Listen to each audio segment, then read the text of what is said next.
Hi dear student, कैसे हैं आप लोग? आप लोग घर रहें, स्वस्थ रहें और सुरक्षित रहें। अभी कुछ दिन से क्लास स्टॉप हो गया था, रुक गया था क्योंकि थोड़ा मेरा स्वास्थ्य सही नहीं था। फिलहाल अभी ठीक हूँ, तो आप लोगों का क्लास पुनः चलेगा। तो चलिए, सबसे पहले हम आपसे एक बात कहेंगे कि अगर आप चैनल को सब्सक्राइब नहीं किए तो सब्सक्राइब करें, लाइक करें, कमेंट करें। ये तो आप लोग जानते ही हैं। इतना काम आप कर लेते हैं तो जितने भी मैसेज होंगे, जितने भी वीडियो अपलोड होंगे, सारे आपके पास नोटिफिकेशन जाएंगे। तो चलिए, अब हम बिना लेट किए क्लास स्टार्ट करते हैं। 1.1 का बेसिक जानकारी तो हम लोग जान चुके हैं। आज हम लोग 1.1 का चैप्टर स्टार्ट करेंगे। तो 1.1 जो हमारा रियल नंबर का चैप्टर है, वह चैप्टर का पहला क्वेश्चन हमने लिख दिया है कि निम्नलिखित संख्या का HCF ज्ञात करें। क्या ज्ञात करना है बाबू? HCF, जो यूक्लिड विभाजन एल्गोरिथम का प्रयोग करके ही करना है। और वह पहला क्वेश्चन है 135 और 225। तो सबसे पहले एक बात हम जानते हैं कि a बराबर BQ प्लस R, जीरो जो होता है वह R से, R जो होता है वह जीरो के बराबर या जीरो से क्या होता है? R बड़ा होता है। जीरो से बड़ा R होता है या जीरो के बराबर होता है, और R से बड़ा क्या होता है? B होता है। ये बात हम लोग जान चुके हैं पिछले वीडियो में। अगर आप वीडियो नहीं देखें तो वीडियो जाकर देखें, आपको समझ में आ जाएगा। पूरा बेसिक कंसेप्ट हमने समझा दिया है, एकदम छोटी छोटी ट्रिक वाइज, बहुत सिंपल तरीका से। तो चलिए, बिना लेट किए क्वेश्चन हल करते हैं। सबसे पहले हमारा है 135 और 225। तो इसमें हम क्या करेंगे? जो हमारा बड़ा होगा, वह क्या हो जाएगा बाबू? वह हमारा हो जाएगा A। क्या हो जाएगा? A। और जो छोटा होगा वो क्या हो जाएगा? B। तो इसमें बड़ा जो है हमारा क्या है? 225 लिखेंगे। माना A बराबर 225, तो A बराबर क्या हो गया? 225, और B बराबर क्या हो जाएगा? 135। अब इसके लिए हम क्या करेंगे? हल करेंगे, रफ कर लेते हैं, है ना? तो सबसे पहले 225 को हम भाग करेंगे 135 से। तो सीधी बात है कि जब हम इसको दो बार गुना करेंगे तो यह हमारा कितना हो जाएगा? 270, और यहाँ पे 225 है, इसलिए हम एक ही बार करते हैं। तो जब हम एक बार करेंगे तो हमारा आएगा 135। तो 5 में से 5 गया 0, और 12 में से 3 जाएगा तो हो जाएगा 9, और यहाँ पे क्या आ जाएगा? तो यहाँ पे हो गया 1, और 1 में से 1 जगह क्या हो जाएगा? 0। अब हम यहाँ पे क्या करेंगे? 135 को भाग देंगे। तो 135 को भाग देंगे तो एक ही बार में जाएगा। तो फिर हम यहाँ लिख देते हैं 1, और यहाँ पे लिख देते हैं 90। तो 5 का 5 हो जाएगा, और 13 में से 9 जाएगा तो 4 हो जाएगा बाबू। अब हम क्या करेंगे? 45 से 90 को भाग करेंगे, है ना? तो 45 से करेंगे तो 45 दूना 90, यह हमारा क्या हो गया? कट गया। अर्थात हमारा जो शेषफल है वह शेषफल क्या आ गया? 0 आ गया। जब तक 0 नहीं आएगा तब तक हम भाग करते रहेंगे। तो चलिए, अब हम यहाँ पे हल करते हैं। ये तो हमारा रफ हो गया। अब हम इसको लिखते हैं, लिखेंगे चरण 1, है ना? क्या लिखेंगे? चरण 1। अब चरण 1 में क्या लिखेंगे? तो चरण 1 में लिखेंगे कि 225 बराबर 135 गुने 1 प्लस 90, है ना? 135 गुने 1 प्लस 90। यहाँ पे क्या लिखेंगे? जहां R कैन नॉट बी 0, अर्थात शेषफल क्या है? अर्थात शेषफल बराबर नहीं है किसके? 0 के। अतः 135 में 90 से भाग देने पर अब हम इसको क्या करेंगे? पुनः भाग देंगे। तो लिखेंगे चरण 2। अब हमारा दूसरा चरण जो है वह करेंगे, तो दूसरा हमारा चरण हो जाएगा। तो दूसरा चरण क्या होगा? 135 लिखेंगे। 135 बराबर 90 गुने 1 प्लस 45। यहां भी हमारा शेषफल 0 नहीं हुआ, लिखेंगे जहां R कैनॉट बी 0, अर्थात शेषफल बराबर नहीं है किसके, 0 के। पुनः अब क्या करेंगे, तो 90 को पुनः 90 में 45 से भाग देने पर तो पुनः इसको भाग देंगे तो लिखेंगे चरण 3, है ना। अब तीसरा चरण में क्या होगा, तो 90 को 45 से भाग दिए हैं तो इसमें लिखेंगे 90 बराबर 45 गुने 2 प्लस क्या 0 लिखेंगे, जहां r बराबर है क्या 0, जहां r बराबर क्या है 0, अर्थात शेषफल बराबर क्या है 0। शेषफल हमारा 0 आ गया। अतः यूक्लिड विभाजन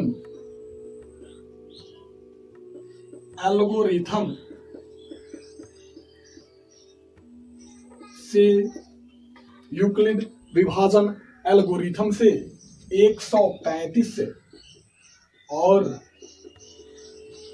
225 का HCF, है ना, HCF कितना होगा 45 होगा। यह हमारा आंसर हो गया। अब हमको नहीं लग रहा है कि आप में किसी को दिक्कत होगा। फिर एक बार समझ लेते हैं, 135 और 225 का यूक्लिड विभाजन एल्गोरिथम का प्रयोग करके हमें HCF ज्ञात करना था। तो हमने 225 को 135 से भाग दिया एक बार में, तो 90 शेष आया। पुनः 90 से 135 को 90 से भाग दिया, 45 शेषफल आया। ठीक इसी प्रकार से 90 को भी किया तो हमारा शेषफल 0 आया। इस रफ को हमने यहाँ पे यूक्लिड विभाजन नियमानुसार हमने क्या किया, स्थापित कर दिया। क्योंकि यूक्लिड विभाजन एल्गोरिथम क्या है, यह क्रमबद्ध तरीका है, क्रमबद्ध लिखने की तरीका है, उसी को यूक्लिड विभाजन एल्गोरिथम कहते हैं। अब इसको हमने शेड्यूल से एक नियमानुसार लिख दिया, 45 होगा। तो चलिए अब हम अगला क्वेश्चन देखते हैं। तो चलिए दूसरा क्वेश्चन देखते हैं। दूसरा क्वेश्चन है 196 और 38,220। तो इसको हम क्या करते हैं, इसमें हमारा जो 196 है छोटा है और 38,220 क्या है बड़ा है। लिखेंगे माना ए बराबर 38,220, पी बराबर 196। अब हम इसको क्या करते हैं, हल करते हैं। तो 38,220 को जब हम 196 से भाग करते हैं तो सबसे पहले देखेंगे बाबू, यहाँ पे 282 है और यह 196 है। लगभग यह भी क्या है, 200 में 4 कम है। अगर 2 बार करते हैं तो क्या हो जाएगा, 400 में कितना कम हो जाएगा, 8 कम हो जाएगा। लेकिन यहाँ पे 400 में कितना कम है, यहाँ पे 18 कम है। इसलिए एक बार ही हम इसको भाग करते हैं तो हो जाएगा 196। 12 में से 6 गया 6 और यहाँ पे हो जाएगा कितना 7।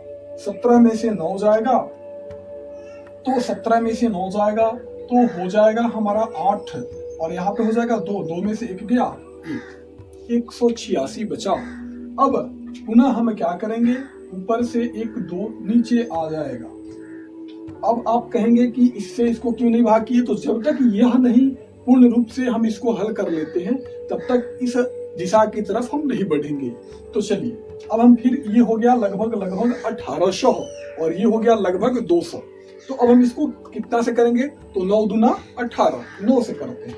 आइए, तो 9 छक 54 के 4, हाथ में 5 और 9 81, 81 और 5 कितना हो जाएगा बाबू 86, 86 के 6 और हाथ में कितना आ जाएगा 8 और 9 एकम 9 और 9 8 कितना हो जाएगा 17।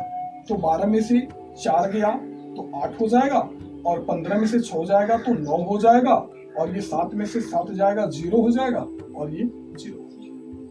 फिर इधर से क्या बचेगा, तो इधर से हमारा एक 0 बचा है। अब हम इसको किससे करते हैं, तो इसको हम देख रहे हैं 200 है और ये दिख रहे हैं कितना है, लगभग ये 200 है, लगभग ये 1000 के आसपास है। तो इसको हम 5 से करते हैं, है ना।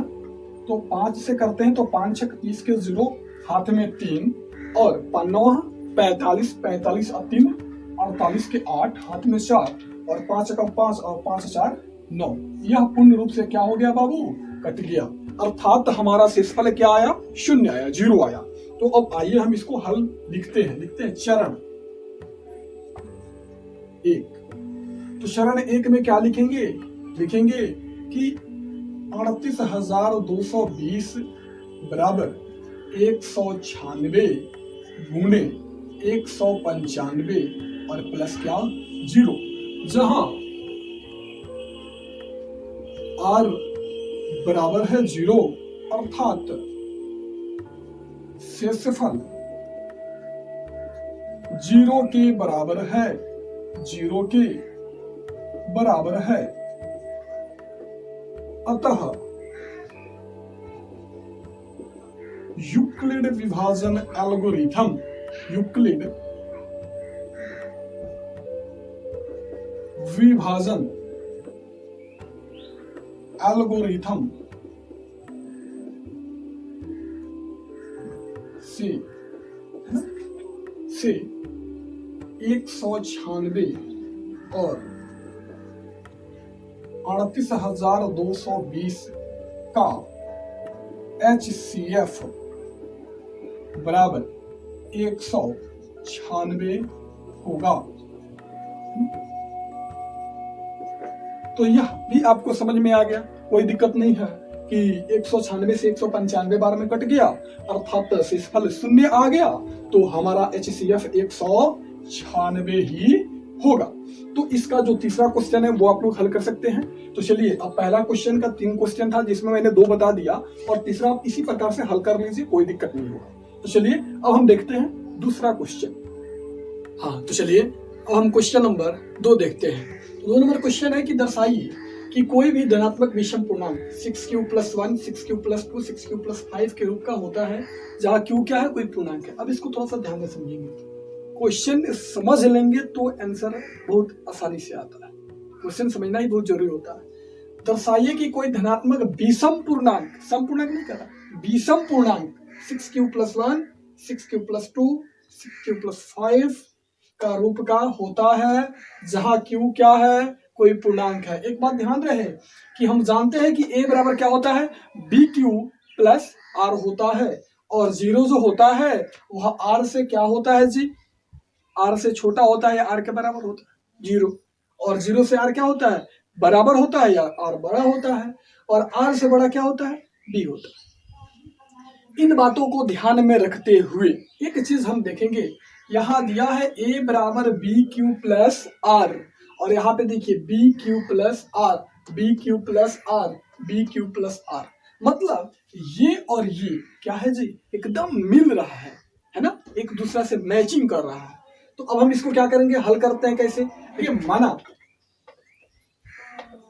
b बराबर 6, माना क्या, b बराबर 6, क्यों, क्योंकि a बराबर bq + r, bq + r, bq + r, bq + r के जैसा ही है, बस r की जगह पे 1 2 और 5 दिख रहा है।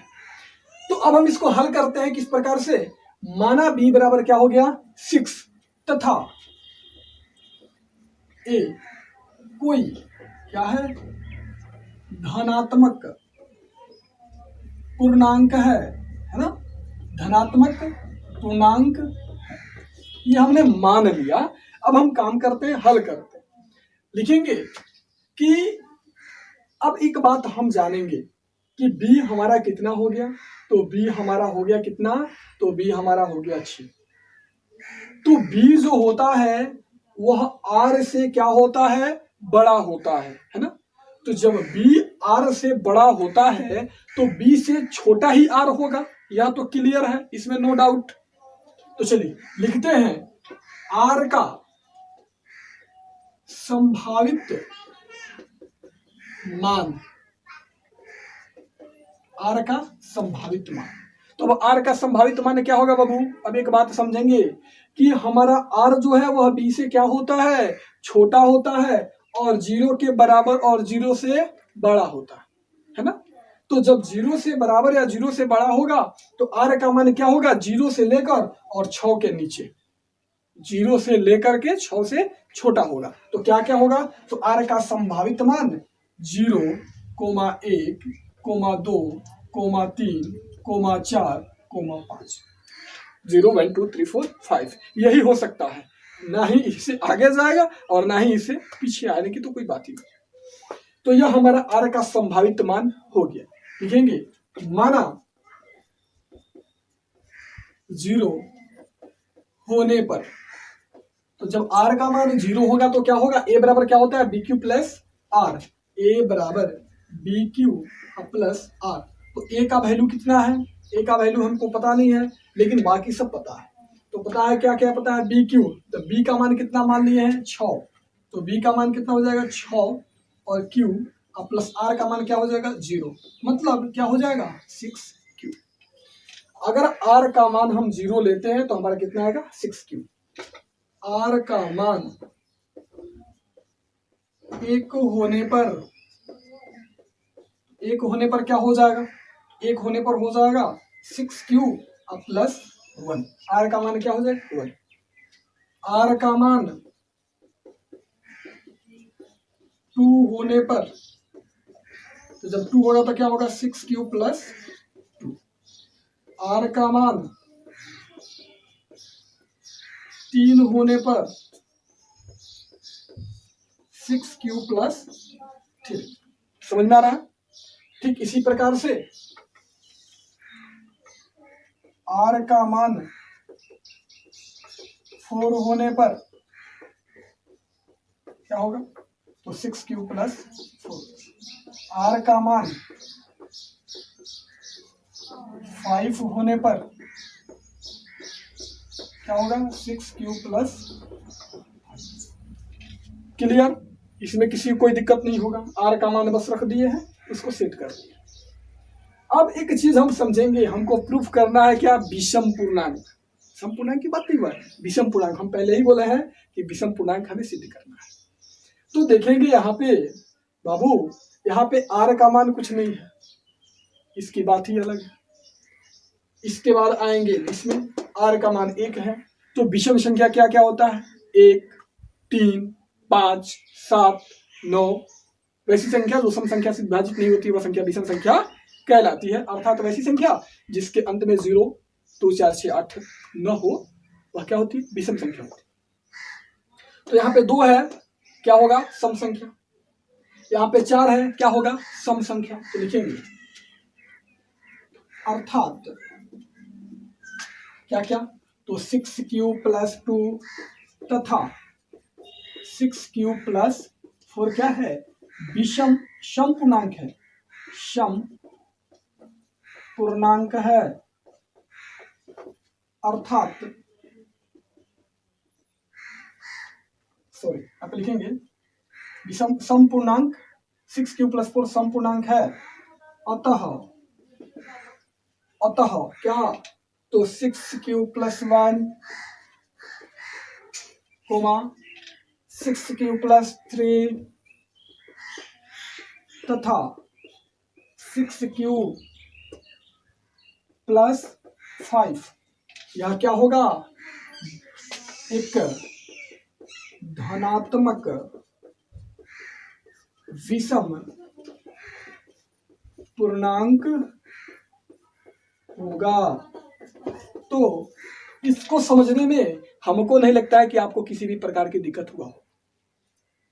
समझ सकते हैं कि वैसे ए बराबर है bq प्लस r होता है और 0 जो होता है वह r से क्या होता है, छोटा होता है या बराबर होता है। 0 जो होता है वह r से छोटा या बराबर होता है और b जो होता है वो क्या होता है, r से बड़ा होता है। तो b बराबर 6 मैंने मान लिया और एक कोई धनात्मक पूर्णांक है, उसी प्रकार से संभावित मान मैंने रख दिया 2, 3, 4, 5, क्योंकि 5 से बड़ा नहीं होगा क्योंकि b से छोटा ही r होता है और 0 या 0 से बड़ा होता है। तो उसी प्रकार से संभावित मान निकाला और संभावित मान रख करके मैंने इसको निकाल दिया, फिर इसमें जो सम संख्या उसको अलग कर दिया, बाकी बच गया शेष विषम, वही विषम पूर्णांक हमारा ज्ञात